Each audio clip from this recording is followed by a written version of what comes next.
Hello friends, இந்த மாதிரி தோசை எத்தனை பேர் செஞ்சுருக்கீங்கன்னு பார்க்கலாம். இது விளக்கு மாவு தோசை. விளக்கு மாவு இருக்கு இல்லைங்களா, மாரியம்மா பண்டைக்கு நம்ம வீட்டில் செய்கிற விளக்கு மாவு. அதை நல்லா நுணுக்கி விட்டுக்கோங்க. இந்த அளவுக்கு நல்லா நுணுக்கி விட்டுட்டுங்க. அதை வேஸ்ட் பண்ண தேவையில்ல. நம்ம அப்படியே சாப்பிட முடியல, இந்த மாதிரி தோசை மாதிரி ஊற்றி சாப்பிடுங்க. செம்ம டேஸ்ட்டு சூப்பராக இருக்கும். ஒரு மிக்ஸி ஜாரில் போட்டு நல்லா மைய வச்சுக்கோங்க. ஓரளவுக்கு 2 பல்ஸ் விட்டால் போதும், தண்ணி விட தேவையில்ல. இந்த அளவுக்கு நல்லா மஞ்சதுன்னா போதும். மஞ்சத்துக்கு அப்புறமா ஒரு கிண்ணத்தில் நம்ம அரைச்சி வச்ச மாவை, விளக்கு மாவை அதில் போட்டுடலாம்.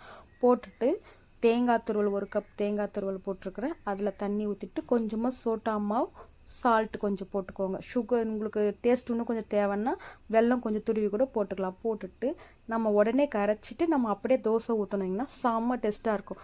நெய்யோ இல்லைன்னா எண்ணெய் விட்டுட்டு மூடி விட்டுடுங்க. மூடி வச்சுட்டு ஒரு 10 நிமிஷம் கழித்து திருப்பி போடுங்க. திருப்பி போட்டு அவ்வளோதான், ரொம்ப சிம்பிளாக சூப்பராக ரெடி ஆகிடுச்சு விளக்கு மாவு தோசை.